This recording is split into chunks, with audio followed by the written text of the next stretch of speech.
iBafana yehluleka ukungenela umqhudelwano weAFCON ngemizuzu yokugcina yehlulwa yiSudan ngamagoli 2-0 kwamanqamu eqoqweni C ngondasa nyakenye nokwaholela ekutheni kuxoshwe wayengumqeqeshi uMolifintseki kwaba seqasha umqeqeshi odabuka eBelgium uHugo umsebenzi ayizibekele wona ukwakha kabusha iqembu kanye nokungenela iAFCON kanye nendebe yomhlaba ka2026 iqembu elisha leBafana lenza okwangacatshwanga ngesikhathi lehlulwa emidlalweni wokugcina wehlungela indebe yomhlaba kanye nasemidlalweni waso somkhulu umsindo yehlulwa iGhana umqeqeshi wakuvuma ukuthi iqembu lakhe langaleso sikhathi lalingenawo amava nokwaholela ekutheni kufakwe umdlalo sophondweni weMamelodi Sundowns uThemba Zwane nobelokhu emshiya ngaphandle kusukela athatha izintambo esikhathini esingangonyaka esedlule.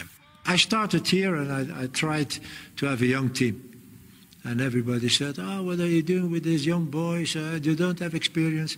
And we were nearly on the World Cup because we did it so well. Kodwa umqeqeshi usaqhubeka nokufaka abadlali abasakhula abanekhono njengomdlalo osemncane odlala ezweni laseSweden uLuke Leroux. I've been waiting for this opportunity for long, and now it's up to me to take the opportunity with both hands, and definitely I won't let the country down.